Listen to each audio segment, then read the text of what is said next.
Donc, comme on disait, donc, on va étudier l'Unishmat Simcha Bat Rachel et Max Mazouz. Donc, euh, alors, par rapport à notre sujet, donc la semaine dernière, qu'est-ce qu'on avait vu? On avait vu tout le sujet, à savoir est-ce qu'on pouvait dire Shalom avant la Tfila. En Maskana, en conclusion, ce qui nous intéressait le plus, on va dire le cas le plus courant, si on peut retenir l'idée principale, c'est quand on rencontre quelqu'un. Et quand on rencontre quelqu'un, on avait vu que c'était moutard, à condition qu'on emploie un autre nom que Shalom, c'était un nom d'Hachem. Mais tout le monde était d'accord, même ceux qui étaient marmirim sur le fait que même quand on rencontre par hasard, il ne faut pas dire bonjour. Tout le monde était d'accord que quand on a fait ses brachot, on a le droit. Ok. Alors maintenant, on va voir un sujet. Donc on avait dit que ça se divisait en trois. Il y avait dire bonjour, faire ce qu'on a à faire avant la tfila et manger avant la tfila. Alors là, on va attaquer le deuxième sujet, à savoir faire ce qu'on a à faire avant la tfila.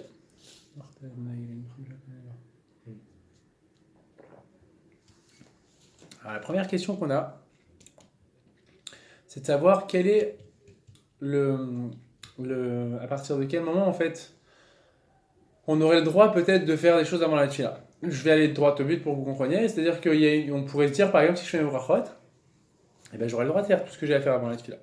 Alors là-dessus, regardez dans la page numéro 2, on a le Troumat Tedeshen qui pose une question, qui est un Rishon, et qui pose la question comme ça, donc dans Sheela, c'est le deuxième texte en plein milieu. Dans la Sheela, dans la question, il dit Amashkim veomer brachot veshvachot ad baruch she'amar vechoser le beito ve'asesrocha vechavtsav. Shavir kiavid ou là. Il demande est-ce que celui qui fait ses brachot, et ensuite eh ben, il va à ses occupations, il fait ses machines à laver, tout ça, est-ce qu'il aurait le droit ou pas?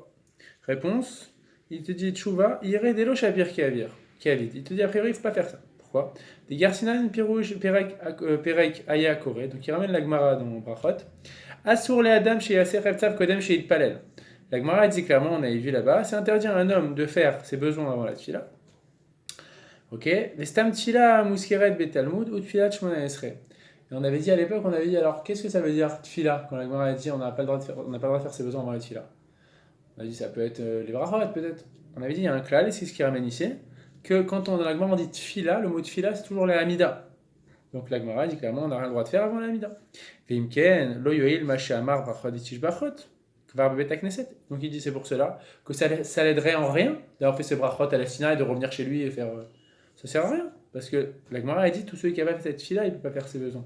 Cette fila, c'est sa Amida. Ok.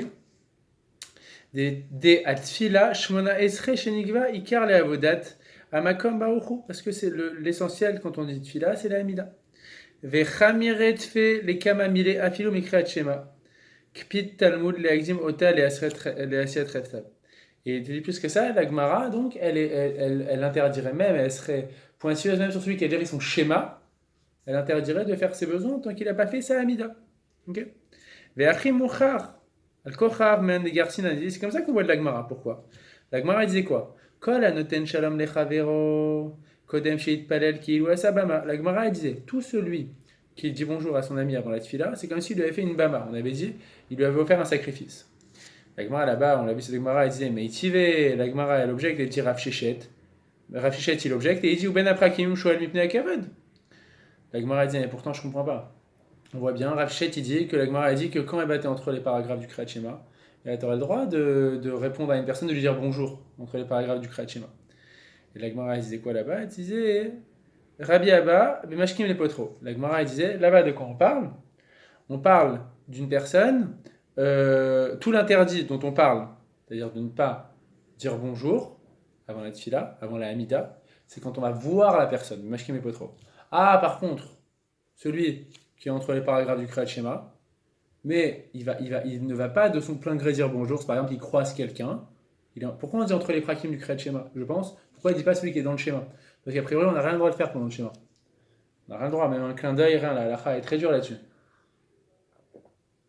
Et peut-être que celui qui est entre les paragraphes du Kriyat Shema, la Gemara te dirait, lui il a le droit de dire bonjour, mais on parle de quoi? Quand on dit que c'est complètement interdit, avant la Hamida, on parle d'une personne qui va voir une personne pour lui dire bonjour, qui va visiter une personne. Ah, par contre, si tu es entre les paragraphes du Kriyat Shema où on est moins strict, et c'est la personne qui vient te voir, il n'y a pas de problème. Alors, pourquoi on parle de ça alors que nous on parlait de faire ses besoins avant la tfila? Donc dernière ligne du premier paragraphe. Ve'ashta ilo kabdinan ela sheyomar brachot etish brachot kodem asiyat revtav. Imken ma parich mea de shoel ben aprakim de atam al kochar gvaramar lechol apachot bachayotzer or. Alors je relis une seconde.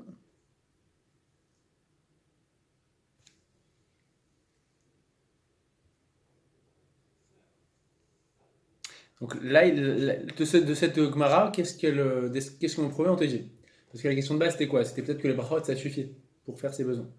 La Gemara d'ici, le Trumat Hadeshen, il veut te prouver ici que ça change rien les brachot. D'où il prouve ça? Il te dit, si les brachot, ça servait tellement à quelque chose, alors la Gemara, elle aurait même pas objecté à la base en disant, ah, mais là-bas, on a le droit de dire bonjour entre les paragraphes du Kriyat Shema, bien qu'on n'ait pas fait la Hamida. Pourquoi elle aurait même pas eu d'objection, la Gemara, elle aurait même pas soulevé le problème? Parce que le problème n'existe pas, puisque la personne a déjà fait ses brachot. Donc la question n'aurait même pas existé. Donc vous avez compris le truc? Si la Gemara elle objecte et elle dit ah mais je comprends pas, tu me dis qu'il faut pas dire bonjour avant la tefila et pourtant lui il est entre les paragraphes du Kriyat Shema et il dit bonjour, comment ça se fait qu'il a le droit, pourtant il a pas fait sa Hamida? La Gemara elle aurait même pas eu lieu de se poser la question si c'était aussi simple de dire qu'après avoir fait les brachot il n'y a plus d'interdit. Puisque force est de constater que la Gemara, si elle objecte et elle te dit il n'a pas fait sa Hamida et pourtant il a le droit de dire bonjour, bien que la Gemara sait très bien qu'il a fait ses brachot, alors forcément que les brachot ça rentre pas en ligne de compte. Et ça, c'est ce qu'on te dit. On te dit Ve'ashta ilo kabdina nela chez Yomar brachot et brachot. Et maintenant, si tu me dis que ce qui importe juste, c'est de dire de faire ses brachot, kodem asiyat revtsav avant de faire ses besoins, imken ma parir mea des shaul ben aprakim. Alors à ce moment-là, pourquoi la Gemara elle objecte et elle te dit ah mais pourquoi il a le droit lui de dire bonjour entre les paragraphes du Kriyat Shema? Là-bas pourtant, il a déjà fait les brachot largement. Il a fait plus que les brachot d'avant, des premières brachot. Il a fait même toutes les brachot du Yotzer, tout ça. Et pourtant, ça ne rentre pas en ligne de compte. Et là, donc forcément, que la Gemara, si elle objecte, elle dit mais je comprends pas. Si tu me dis que tout ce qui importe, c'est la Hamida, alors pourquoi le type qui a fait le schéma, il a le droit de dire bonjour entre les paragraphes? C'est-à-dire que la Gemara, quand elle pose sa question, son objection, en comprenant pas ce type qui a le droit de répondre, de dire bonjour entre les paragraphes du Kriyat Shema, c'est-à-dire que tu vois bien, c'est évident que la Gemara, elle ne tient pas compte du fait qu'il ait fait ses brachot. Vous voyez l'idée? Oui ou non? Dis-moi franchement, il y a des voix. Si c'est pas clair, je répète. Ok. Donc forcément que les brachot, ça rentre pas en ligne de compte. Alors, maintenant, vous devriez avoir une question. Vous n'avez pas une question qui est simple et qui est simple comme bonjour. Non, tout simplement que la preuve qu'on est en train de ramener, c'est quoi le cas? C'est celui qui dit bonjour entre les paragraphes du Kriyat Shema. La Gemara rentre là-dedans, est-ce qu'on a le droit de dire bonjour? Non. Ah, pourtant, lui, pourquoi il dit bonjour? Pourtant, lui, il n'a pas fait sa Hamida. Non. Mais là, il est en train de vouloir prouver quoi? Qu'est-ce qu'il veut prouver là? Sur quel sujet? On parle pas du bonjour là. On parle de quoi? On parle de faire ses besoins avant la Hamida. Avant la tefila, enfin, oui, avant la Hamida. Donc, là, le Trumat Hadeshen, il est en train de nous ramener une preuve de la Gemara où on parle de dire bonjour avant la tefila, où il te montre que les brachot, oui, ne rentrent pas en ligne de compte pour savoir si on peut dire bonjour. Et tu nous ramènes une preuve de ça pour savoir si les brachot rentrent en ligne de compte pour ce qui est de faire ses besoins avant la tefila. Vous voyez, la preuve, elle est pas bonne. On pourrait te dire, tout simplement, en résumé, on pourrait y répondre, on pourrait dire, non, attends, Trumat Hadeshen, la preuve que tu me ramènes, elle est très bonne pour me dire que les brachot ne rentrent pas en ligne de compte pour dire bonjour, parce que là-bas, on parle de ça. Mais par rapport aux besoins, peut-être que la halakha est différente. Tu me ramènes une Gemara qui parle pas de ça, là. Qu'est-ce que va nous ramener le Trumat Hadeshen? Il va répondre quoi à ça? Ok. Donc, regarde ce qui est souligné. Ve'har anoten, c'est quasiment à la fin. Ve'har anoten, en dessous de la petite main. Vous l'avez? À gauche. Tu l'as, Jérémy? Ve'har anoten shalom lechavero ve'ose chefsav milta chadainun. Il te dit, et ça, sache une chose, que le din, la halakha de celui qui doit dire bonjour, ou la halakha de celui à qui on interdit, enfin celui à qui on interdit de dire bonjour avant la tefila, ou les halakhot de ce qu'on interdit de faire avant la tefila, le din il est le même, il te dit, c'est un même din, c'est une même halakha. Pourquoi? Des garsinan nami atam ha de kamar kelu asababa. Il te dit apparemment parce qu'il y a aussi là-bas une girsa, c'est-à-dire un langage, une version de la Gemara, qui te dit que celui qui fait ses besoins avant la tefila, c'est comme s'il avait fait un sacrifice à son ami. Donc de là, il te dit que forcément, s'il y a une version qui te dit que celui qui fait ses besoins, c'est comme s'il avait offert un sacrifice à son ami. Même version que celle qui est acceptée par tout le monde, à savoir celui qui dit bonjour avant la tefila, c'est comme s'il avait fait un sacrifice à son ami. Alors forcément que les deux dynimes, ils ont quelque chose de commun. Vous voyez le truc? Vous voyez? Oui? Non? Fatigué? Euh...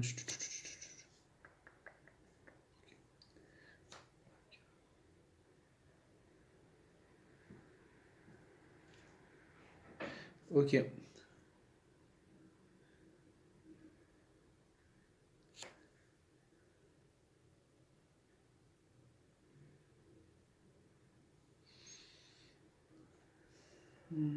Juste une chose, je relis une chose.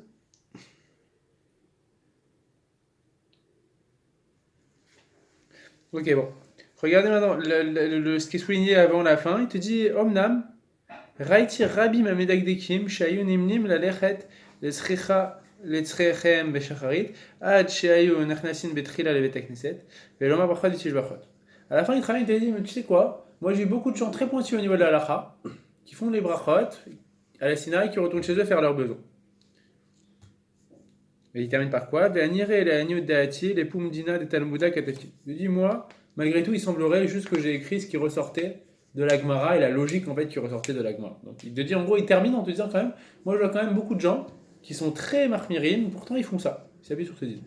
Mais il laisse entendre qu'il n'y a pas de fondement en fait à ceux qui font ça. Donc, première idée importante, c'est que quand on parle des dynimes de la Hamida, et quand on parle des dynimes de faire ses besoins avant la tefila ou pas, ça rentre pas en ligne de compte les brachot ou pas. On parle de la Hamida. Alors, celui qui a vraiment pas le choix, il peut s'appuyer peut-être sur ce qu'il dit à la fin comme ça, mais bon, c'est pas à faire. Même le Mishnah Berurah, il dit qu'il faut pas s'appuyer là-dessus. Maintenant, toujours ici, une question me vient. Si on voit que l'histoire du shalom, ça rentre pas en ligne de compte par rapport au shalom à son ami, l'histoire des brachot, pourquoi est-ce qu'on avait dit, vous vous rappelez que si on a dit shalom, eh ben on peut quand on rencontre selon tous les avis? A priori, pourquoi? Vous comprenez la question? Je répète? Non. A priori, on a dit quoi? On a dit que dans tout le texte, on a dit que le din de dire bonjour avant, pardon, bonjour avant la tefila, le din de faire ses besoins avant la tefila, a priori, c'est à peu près le même principe.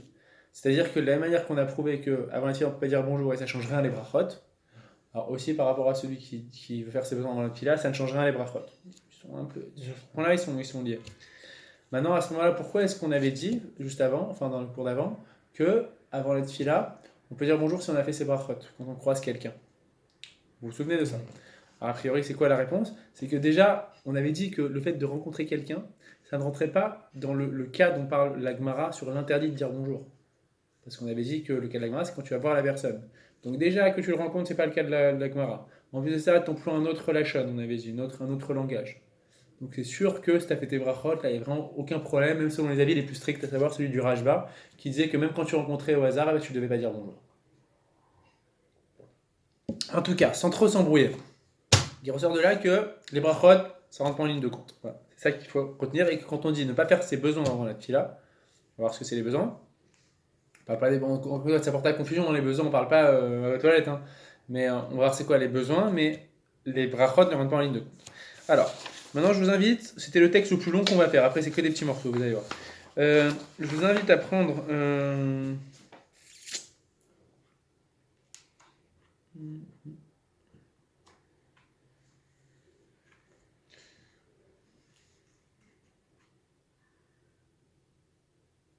Alors, la page numéro 4, il va y avoir une deuxième chose qui va rentrer en ligne de compte, à savoir quel est le din si maintenant c'est pour quelque chose de rouhani, de spirituel.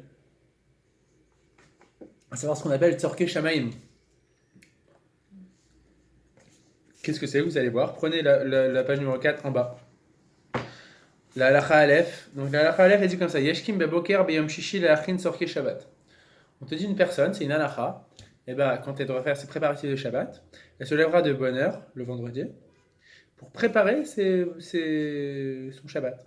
Et la fille où Yeshlo Kama Abadi, même s'il a plein de serviteurs, il faudra qu'il mette la main à la pâte. Si tu regardes ce qu'il dit Mishnah Berurah ici, c'est là.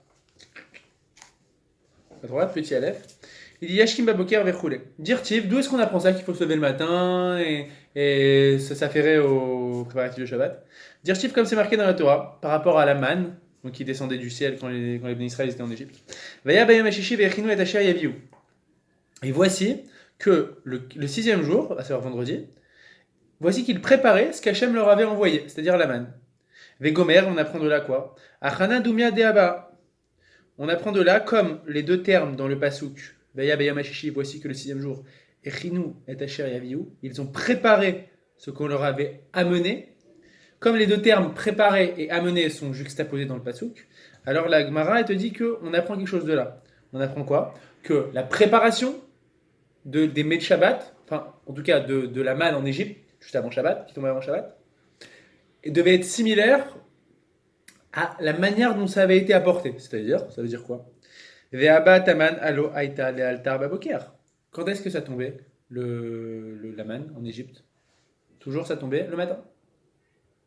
Donc on apprend de là que quand le vendredi matin, ça tombait la manne, okay, il fallait que les préparatifs soient comparables à la manière dont c'était venu. De la manière que c'est venu le matin, il fallait que les préparatifs se fassent le matin. Et d'où on apprend ça que ça venait le matin. Il te ramène le pasouk. Veil ketu oto baboker baboker. Et voici qu'ils ramassaient leur denrée, okay, le matin. Achana al Shabbat miad baboker. Donc c'est pour ça que aussi la préparation de Shabbat elle devra se faire aussi le matin, parce que la manne elle arrivait le Shabbat matin, Shabbat, et donc on avait appris de là qu'elle devait être aussi préparée le Shabbat matin, parce que le passouk qui juxtapose les deux termes préparation et réception. Qu'est-ce qu'il faut retenir? Voilà, c'est qu'il faut faire ces préparatifs le vendredi matin. Veinu miyad achar kriyat shema vitfila. De quoi on parle quand on dit qu'il faut le faire tout de suite le matin? C'est bien entendu le Mishamura, après la Mida et le Shema. Après la Tfila quoi. Achim ou ragil lilmod acharat fila eze shiur kavua. Katsuv. Pardon. Si le type maintenant il a un shiur fixe après la Tfila, il a tous les matins un dafayomi à la Sina de 9h à 10h. Et le marché, voilà, il va avoir des belles pièces, il n'y aura peut-être plus rien, ça permet 10h, 11h, mais il n'y a que les restes. Oh, chez l'Omed Imrabim, ou qu'il étudie avec plein de gens, pas qu'il a un shiur, mais qu'il étudie avec des chavrutot, je sais pas quoi. Il va pas dire à sa chavruta, il vient d'étudier à midi, c'est plus simple après la Tfila. Ali vatlenu, qu'il annule pas son cours ou qu'il n'annule pas sa chavruta. Ou kemo shikatoub besov siman resh nunalev, comme c'est marqué là-bas. Qu'il annule pas son cours ou sa chavruta. Veim derech hamakom aou limkor baboker, velo yimtsa liknot achar limudo. Si maintenant, donc, à cause de ça justement, le type au marché, eh ben, il ne trouvera pas de quoi acheter à cause de son étude, quoi. Lo yigva limudo ela achar aknia. Il pourra fixer son étude après les achats. Donc là, on te parle de quoi? On parle d'une personne qui a prié. On te dit dans l'ordre, n'annule pas ton étude. Fais ton étude et après tu vas acheter. Ah, si maintenant tu risques d'être désavantagé par rapport au marché, t'étudieras après, c'est pas grave. On pourrait se dire l'étude elle passe en priorité. Non. Si tu trouves pas, si tu risques de pas trouver, tu vas faire tes achats et ensuite t'étudies. Ok? Maintenant, il te dit Ve'im ragilin limkor baboker ashkem kodem atfila. Il te dit maintenant si le type, dans le marché où il va, ils sont très matinaux les vendeurs et c'est à 7h du matin qu'il y a les meilleurs morceaux et après ça part très vite. Velo yimtsa liknot acharat tfila et maintenant il ne trouvera plus rien après la tfila. Yikne vecharkarit palel, qu'il achète et ensuite qu'il prie. Achire likro kriyat shema kivan shekvar igiazmana. Par contre, il prendra juste soin de lire le kriyat shema pour pas que le temps du kriyat shema y passe. Okay? Ve'enze bichlal ma she'amru asur la asot refsav kodem shit palel. Il pose la question, il dit mais je comprends pas, pourtant il y a un interdit. On ne doit pas faire ses besoins avant la tfila. Faire ses achats, c'est ses besoins. C'est une mitzvah. Ah, c'est ça. Chez Zohar Shavaim, parce que c'est pour littéralement les besoins du ciel, c'est quelque chose de spirituel, c'est pour une mitzvah comme ça. Donc on retient de là que quoi? Que à partir du moment où c'est quelque chose de spirituel, alors là on aurait une permission si le type il n'a pas le choix. C'est pas que le type là il va se dire ça, mais si le type il n'a pas le choix. C'est comme je vous invite à regarder le texte numéro 7, enfin la page numéro 7. Il y a un petit texte en bas à gauche, dans le même ordre d'idée. Le Revavot Ephraim, du Rav Ephraim Greenblatt, qui était un Rav londonien, je crois. et qui pose une question. Bon, c'était au 19e siècle, mais ça commençait déjà à se généraliser les footings, les petits footings. Et il pose la question, la route c'est Fnat Fila. Est-ce qu'on a le droit de faire son footing avant la Tfila? A priori, on n'aurait pas le droit. Pourquoi? Parce que la prochaine chose qu'on doit faire, c'est la Tfila. Il dit quoi? Il pose comme ça. Il dit, les acharona arbe noagim la lechet arbe la route. Je te dis, récemment, il y a une nouvelle mode qui consiste à quoi? De courir longtemps. Pourquoi? Qu'ils aient mori des mishkal, parce que ça fait perdre du poids. Veyesh aussi mkarba boker lifnat fila. Il y en a qui font ça avant la tfila. Venishalti im yecholim ki alom et voir bedin besiman petet sev gimel migmara de brachot daftutet de asurlo le adam la asot refse kodem sheit palel.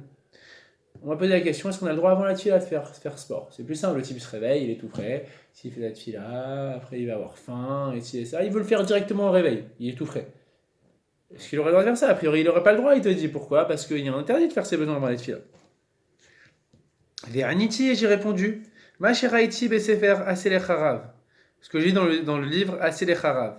Chelek dalet, be'emtsa siman kavav, be'chelek varachaim, be'zeleshono. Voilà ce qui est marqué dans ce livre qui ramène, le Rav Greenblatt. Assour la route kodem atfila. C'est interdit de courir avant la tfila. Et là, cependant, sheim, Ritsat, Boker, Zot, Il et Tsoer, Bri ou Tagou. C'est maintenant cette course qu'il va faire le matin, ce footing. C'est pour son bien-être personnel. Il va se sentir mieux, parce qu'ensuite il va mieux prier, parce qu'après ça va être trop compliqué pour lui, il n'aura pas le temps, ou quelque chose comme ça. C'est-à-dire, la question qui se pose, c'est le type, voilà, soit il fait footing avant la tfila, soit il peut pas, par exemple. Il pourra pas parce qu'il travaille après, tout ça, c'est pas possible. On te dit, si le type, grâce à ça, ben, il va protéger sa santé, qu'il nous a de la Torah, ou il te dit sinon, les coacheken imoul et refoua, à plus forte raison, si c'est pour des raisons de santé, genre que le type il est malade, il a besoin pour faire fonctionner son cœur, voilà, on lui dit de faire ça. Nireli chez Afi ou les attir achare chez Omar brachot achachar avec sat des imra. Il te dit, il semblerait que ce soit permis, ok, mais il faudra juste qu'il dise ses brachot du matin et un petit peu des psuké des imra. Alors il faudrait voir ce que c'est psuké des imra a priori. Est-ce qu'il doit. Psuké des imra, c'est ce qu'après. Enfin, Hachem Meler, quoi, jusqu'à Ishtabar. Mais bon, peut-être qu'il ne devrait pas dire Baruch Shamar, parce qu'après Baruch Shamar, on peut plus parler et tout ça. Donc je sais. Sûrement qu'il doit faire les Alluka. C'est pour ça qu'il dit Ksat, Psuké des imra, un peu des psuké des imra. Il fait les Alluka, il fait. Ouais, il fait les Alluka, il fait tout le reste, mais sans faire vraiment de brachot, je pense. En tout cas, il fait une partie des psuké des imra. Ok? Il m'y est caché à lave arbe meod après la tfila. Si c'est trop compliqué pour lui de faire sport après la tfila. Vimken. Outra. Rag betsoer les briou tagouf ou bekachelo après la tfila. C'est ça qui te dit que je te permets que dans un cas d'une personne vraiment pour qui tu n'auras pas la possibilité après la tfila de faire sport. Ou une personne malade. Acheret nire deyesh leesor. Par contre, un autre cas, une personne juste, elle peut faire après, mais c'est juste qu'elle préfère faire avant. Mais c'est pas, c'est un luxe quoi. Là non. Ok. ואין בסימן ספר המלך על הרמב"ם הלכת תפילה סימן שכתב בדבר להיכנס למרחץ לפני תפילה. Ok, ça on verra l'autre point. Donc, ce qui ressort un peu aussi, c'est toujours la même chose. C'est cette idée comme ça que quand c'est pour une mitzvah, alors les Khamis ils ont été plus équilibrés. Parce que là c'est un peu plus que des xérot des rabanan, on te ramène des psukim là à chaque fois. Donc c'est ce qu'on appelle il y a une asmarta, il y a un appui du passouk qui te montre que Hachem dans sa Torah il a montré clairement.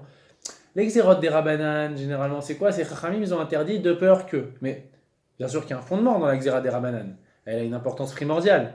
Mais son importance, elle est peut-être moins forte dans la mesure où ils n'ont pas toujours des psukim sur lesquels s'appuyer. C'est des constantes ou des observations, des choses comme ça. Là vraiment il y a des psukim forts, donc c'est quand même important, mais les Chachamim ont permis dans certains cas quand c'est pour une mitzvah.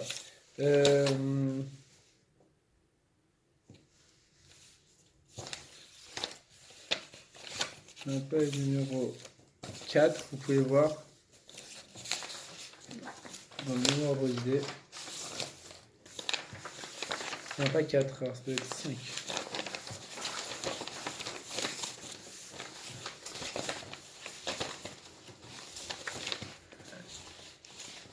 Le numéro 5, non plus. 6.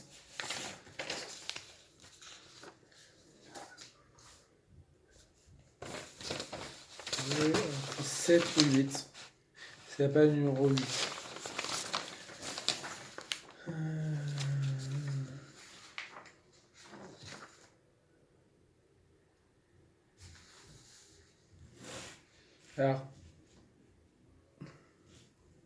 Alors, on saute la question, je vais vous la résumer, on va lire juste la réponse. C'est ce texte-là, dans la page numéro 8. C'est ça, là. Et tu poses la question, est-ce que par exemple, une personne qui doit aller faire des achats pour ses enfants avant la tefila, euh,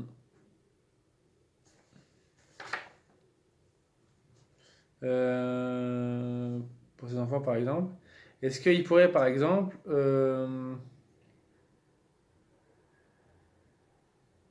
est-ce qu'il pourrait prendre une plus grande quantité, c'est-à-dire il veut acheter des pâtes pour ses enfants ou de quoi faire de petit déjeuner pour ses enfants, et au passage il prend aussi le sien. Est-ce qu'il aurait le droit ou pas dans un cas comme ça? Parce qu'il rajoute pour lui, donc peut-être qu'il n'aurait pas le droit. Euh... Sa réponse ici comme ça, il dit tchouva. Il semblerait. Pourquoi pour Bah, les enfants il a le droit déjà? Parce que voilà, c'est aussi pour des petits, des choses comme ça, tu Il vois. a le droit. Ouais. Je suis sûr ouais, qu'on peut, tu vois. Donc il dit tchouva réponse. Mistaber de imkone arizak dola bemakom arizak tana. C'est sûr que s'il achète une grosse quantité au lieu d'une petite. Enze ela kemar bebe shiurim ou mutar le khatrila. C'est juste une personne qui prend une plus grande quantité. C'est sûr que c'est bien. Mais achar velo marbe besek bishvilak dolim. Parce que lui, il fait pas ça, il prend pas ça pour les enfants, pour les grands, il prend ça pour les enfants et au passage il rajoute. ויתכן שגם מצרכים אחרים מותר מאחר וקונה אותו כדי לנצל את הזמן ולא לדחור ולבזבז זה פעמיים. Et surtout que lui il fait ça pour gagner du temps, pour pouvoir mieux étudier, pour pas perdre son temps, parce que le temps il est précieux. וכן הממרה בגמרא, כל הנותן שלום לחברו קודם שיתפלל כאילו עשה במה. ותרגמה במשכין לפותחו, אבל אם פגעו בדרך וזה נותן לו דרך אגב שלום, אינו בכלל האיסור. Et il te dit, c'est un petit peu la même idée que ce qu'on avait dit dans la halakha. Alors là, il le ramène dans la Gemara. Je ne me souvenais pas de ça dans la Gemara. Je pense que la Gemara devait le dire, mais la Gemara te disait que tout ce qu'on te dit qui est interdit de dire bonjour, c'est quand tu vas voir la personne. Et quand tu la rencontres au passage, que tu vas faire quelque chose, comme on avait été posté avec la halakha, et au passage, tu vas voir la personne sur ton chemin en même temps que tu fais un petit détour, tu as le droit.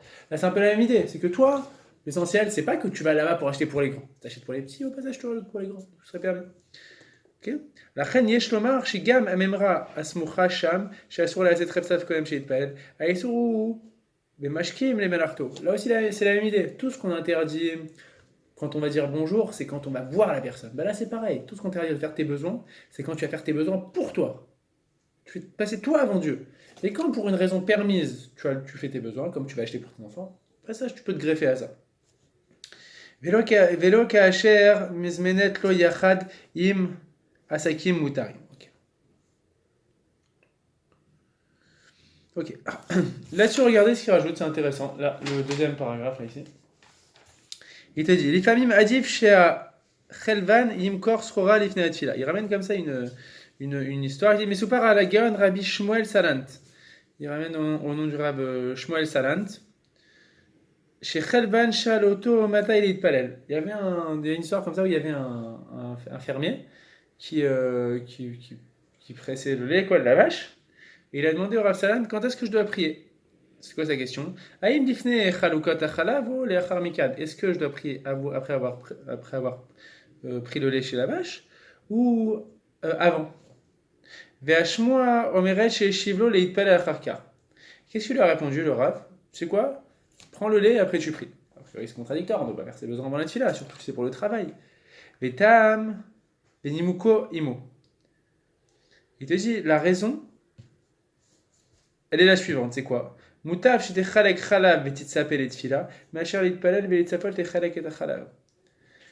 Il vaut mieux qu'ils prennent le lait en attendant cette tefila, c'est-à-dire que son but soit la tefila. Je vais expliquer ce que ça veut dire. Je dis littéralement. Plutôt qu'il fasse cette fille-là en attendant son travail. C'est-à-dire qu'en gros, il vaut mieux qu'il se débarrasse de son travail, histoire d'être libre dans ses pensées pour faire une belle fille-là, plutôt qu'il fasse cette fille-là et il se dise, bon, allez, il faut que je fasse vite, il y a le travail ici et ça. On peut dire la même chose pour manger. Bah, c'est marrant ce que tu dis, parce que... Alors, on retient pas comme ça à la halakha, mais je sais qu'il y avait comme ça, on le reverra, hein. Mais une idée comme ça, tu vois, qu'il y en a qui te disent, ouais, peut-être il vaut mieux manger parce que un corps qui a pas d'énergie, ça donne une fila qui a pas de kavana. Une fila sans kavana, c'est comme un corps sans neshama, tu vois. C'est un peu la même idée, l'eau. En tout cas, le din, il est comme ça. Il te dit, il lui avait répondu, en tout cas à lui, il lui avait dit, peut-être mieux que toi dans ce cas-là, et bah, après, faire attention avec ces dînes, parce que. Faire attention avec ce dînes, parce qu'après, à chaque fois, on peut dire ça, tu vas dire, ah ouais, moi je préfère faire en premier mes occupations, comme ça après, j'ai la tête complètement reposée. Mais là, on parlait de personnes sûrement qui avaient un niveau spirituel important, dans la mesure où. euh, c'est vrai que s'ils étaient complètement détachés de leurs problèmes matériels, alors à ce moment-là, ils s'adonnaient complètement à leur Avodat Hashem. Donc, c'est un type, on sait très bien, des gens de notre génération, que même si tu as fait ton travail avant, tu vas pas mieux prier ou mieux étudier. Non, il faut que tu fasses cette fille-là avant. Mais il y a, voilà, donc il faut c'est à prendre quand même avec des pincettes. Cette permission qu'il avait donnée, il l'avait donnée que à lui. Pourquoi on va voir après aussi? Parce que, comme il le disait après, il a un besoin, enfin c'était très important pour les enfants, pour tout, il en avait besoin de lui, c'est comme un médecin quoi, les gens avaient besoin de son lait pour leur santé. Vérifie de varino escarlei, cherchez aussi mais je te rajoute une deuxième raison, c'est quoi? Des meachar ou ben atzibur nimtim ktanim vecholim, askukim lechalav, mutar biglal lasot et kol hachaluka. Le besoin il est pressant, il y a des enfants qui ont besoin de lait, il y a des malades qui ont besoin de lait. Prenez des bonbons, savez-vous? Ouais, prenez des bonbons. C'est ouvert, non, c'est pas ouvert. Allez, allez. Dernier. J'ai pas mis d'assiette. Ok? Et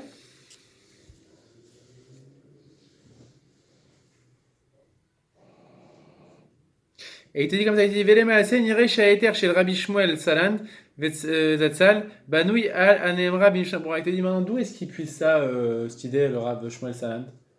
Il vaut mieux que tu sois concentré dans ta tefila plutôt que de penser à ton travail.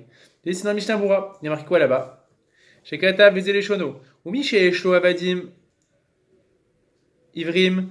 O Meshartim chez Saer chez Inshem chez où? Celui, là-bas il dit Mishnah Bura par rapport au halachot. Enfin, il ramène là-bas, il dit quoi? On va voir sur quoi. Celui qui a des servants ou des servantes juives qui ont besoin de servir leur propriétaire. Yezarim mi ba'erev. Il faudra faire attention le soir. Pourquoi? Chez Makom, mi mitatam, yecharatsu yedehem, yevaechu abrachot, veikra parashat achar shel shema. Ve'acharkar yecholim la'asot sochab. Il faudra faire attention. Attends, je vois. Oui. Il faudra faire attention le soir, toi pour le propriétaire, à bien mettre le keli pour qu'il puisse faire Netilat Yadayim, à côté de son lit, qu'il puisse faire ses brachot. En gros, il incombe à toi, le propriétaire, de faire attention à ce que ton serviteur juif